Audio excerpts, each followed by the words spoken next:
welcome to Turn the Page, the official podcast of the Syosset Public Library.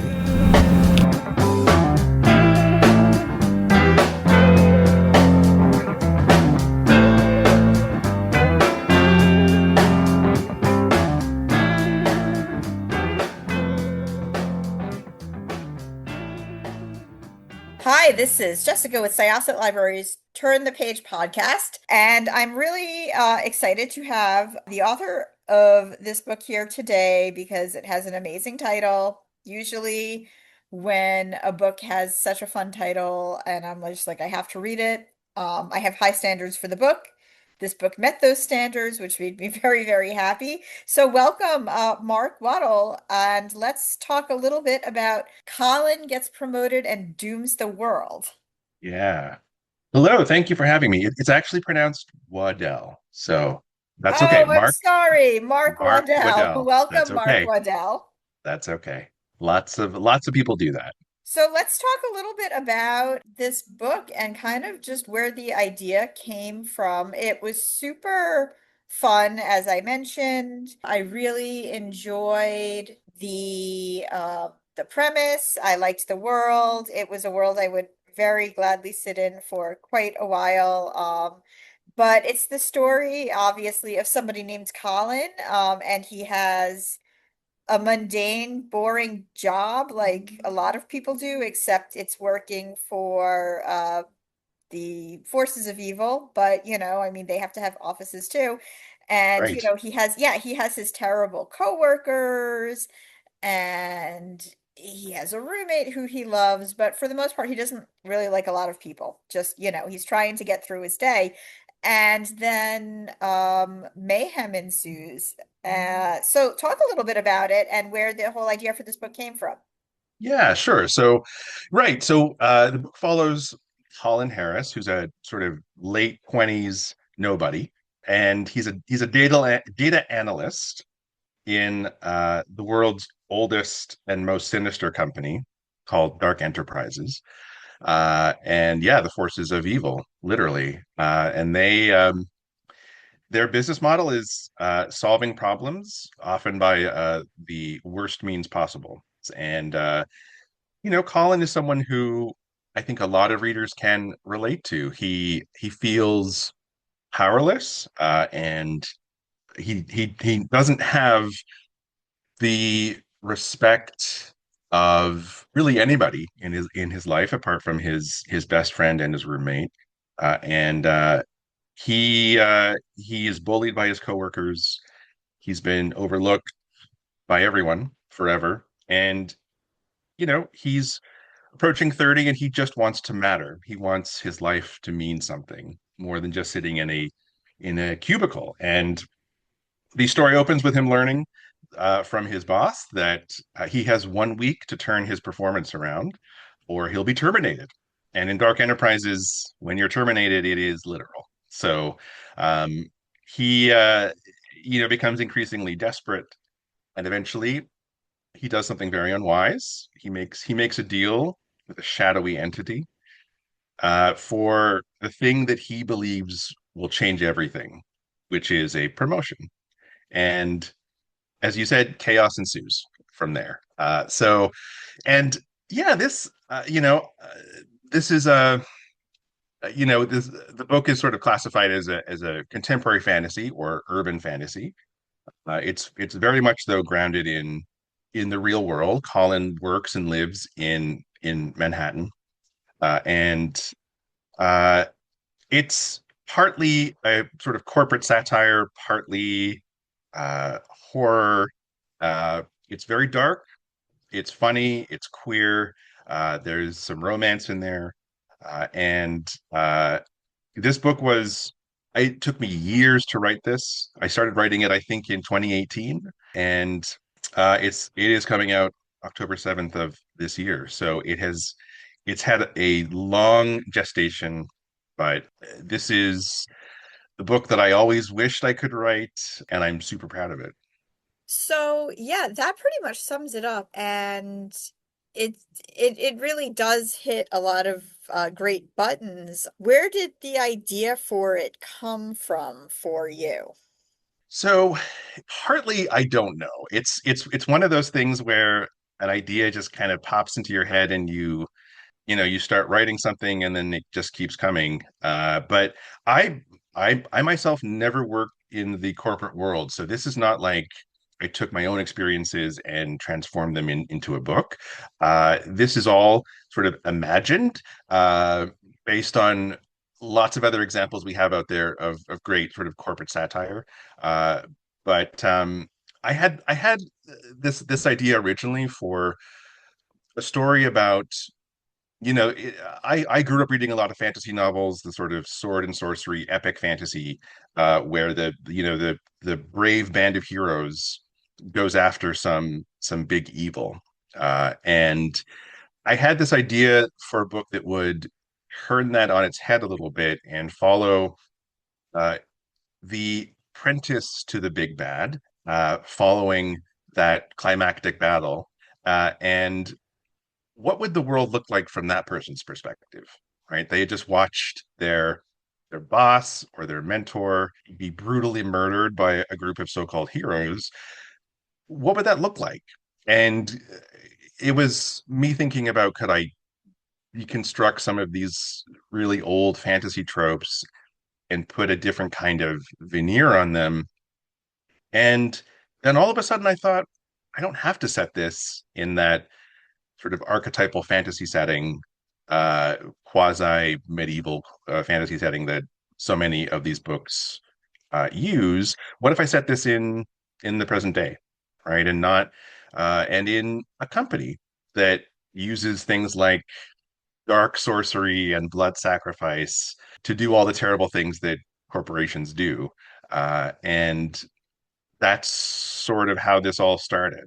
I One day I sat down, I wrote a scene that did not make its way into the book ultimately, but that was the genesis of of this idea. And I just began unpacking this world that all of a sudden was sitting in my head. And that's kind of where this all started. Yeah, I liked it because it was, I'm a big fan of contemporary fantasy, contemporary, something that like feels a little bit more grounded in the real world. Not that I have a problem with something that isn't. It's just I feel like sometimes unless the world building works for me, it's very hard to both build character and understand the world or vice versa. Not to say that there aren't books out there like that, because there's plenty. But I do find that I gravitate more towards this and call this like, the person who grew up with like Buffy in my Mhm. formidable years, Yep. where, you're just trying to go to high school, but there's an apocalypse happening, and Right. how are you supposed to try out for cheerleading when one of the cheerleaders might be a demon, Yep. that type of world. And I find it to be very funny because, set against the idea of an evil overlord set against the real world. Well, what would that look like? Well, open your door and look outside. Yeah. And, Right. then there's just the people who just want to get paid. Um, Yep.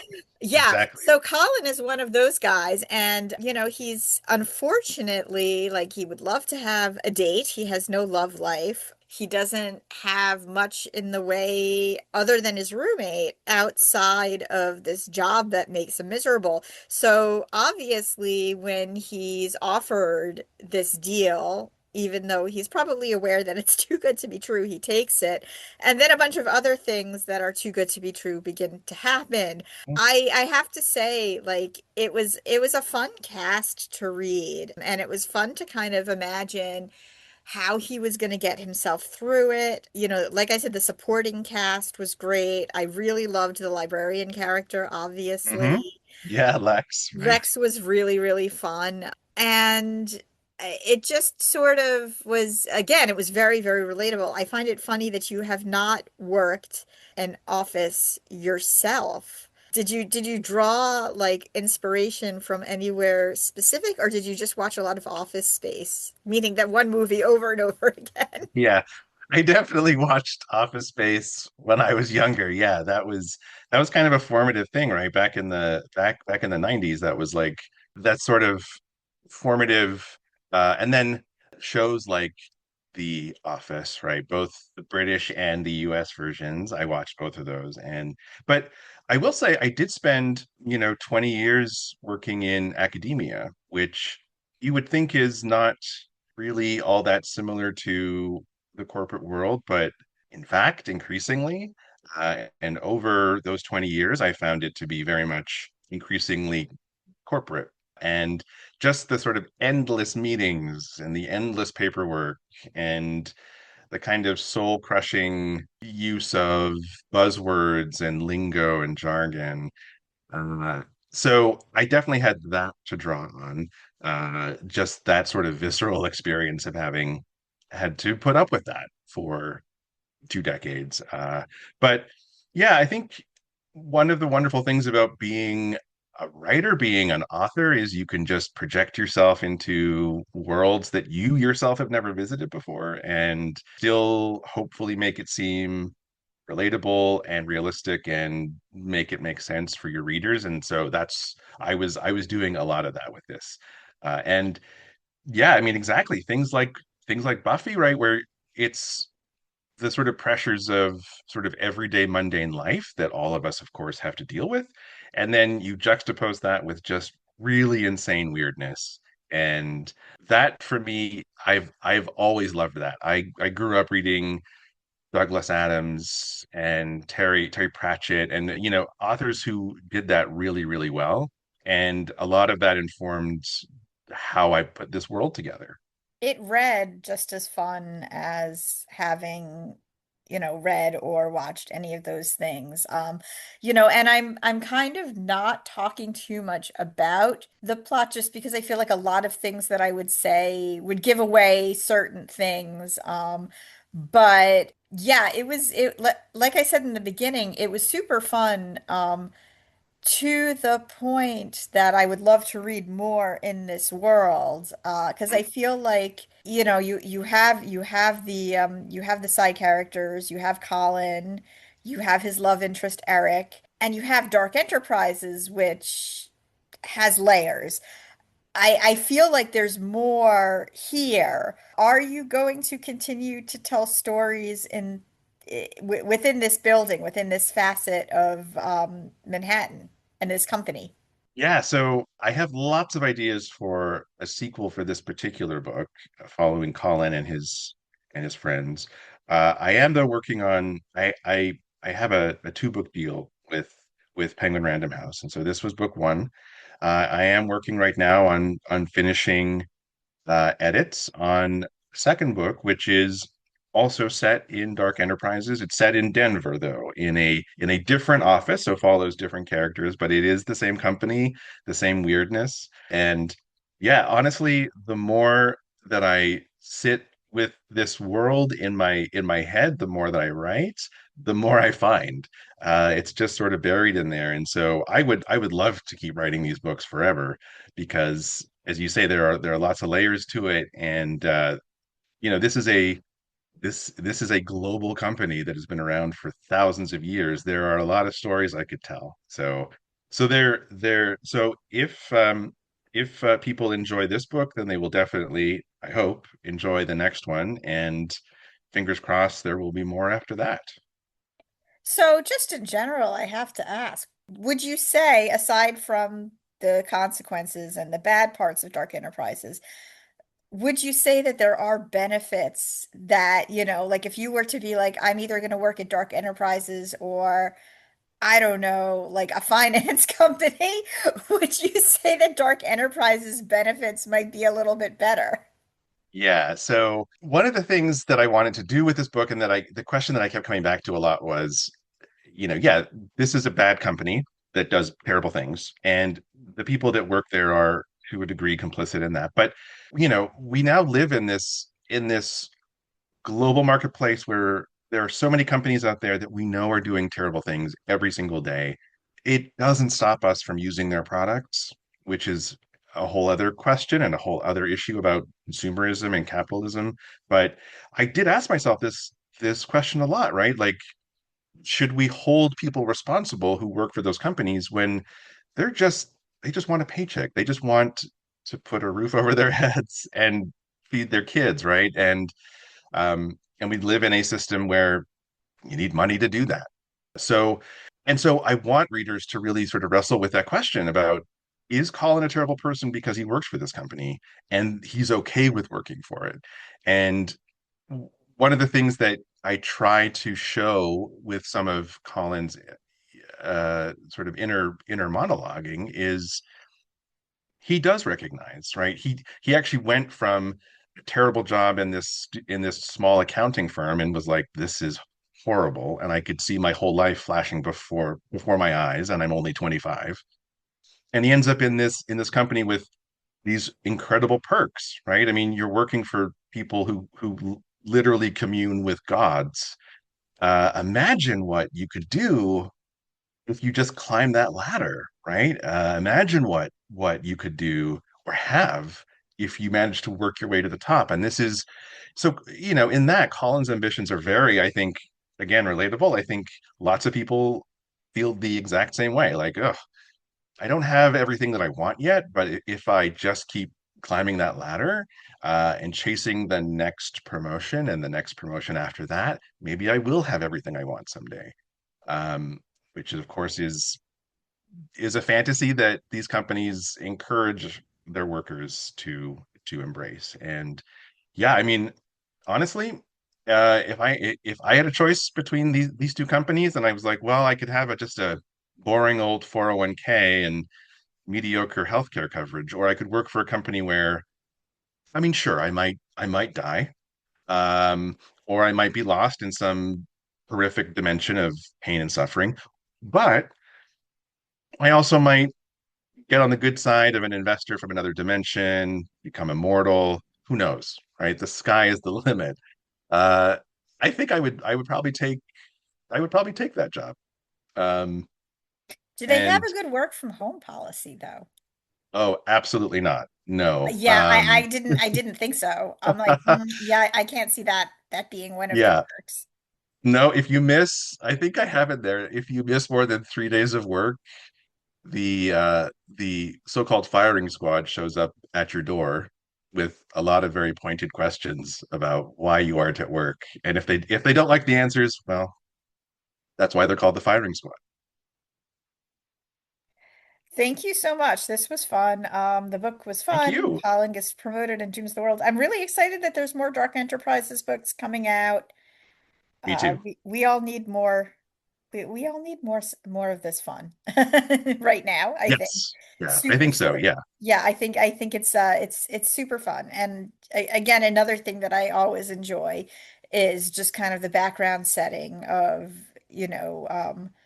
of these epic battles, like you said, because like I think the first time, no, I've seen it addressed a few times, but like, back like when the first Austin Powers came out and Dr. Mhm. Evil's like, can you remind me what you got, what I pay you guys for? It's like, Right. yeah, like, I mean, what are these hench people working for these supervillains for anyway? Like, That's just right. just Yep. to hang out with them? They're horrible. They berate you all the time. That's right. Yeah. But I do think it's cool that Dark Enterprises also, they seem to be pretty open with the corporate ladder as far as like gender goes. There's a lot of women Mhm. working at the top. They don't seem to be, discriminatory against gender or, preference or anything. They're pretty open when it comes to that. Oh, sure. I mean, evil transcends every possible human difference, right? So, and so does ambition, and that's really all they care about. Yep. Thank you so much, Mark Waddell. I Thank you very appreciate much. I appreciate all you have done, and I wish you the best, and I hope to talk to you soon about your next book. Thank you very much. Likewise. We are going to close this chapter of Turn the Page. It's time to close this chapter of Turn the Page. Join us for the next episode.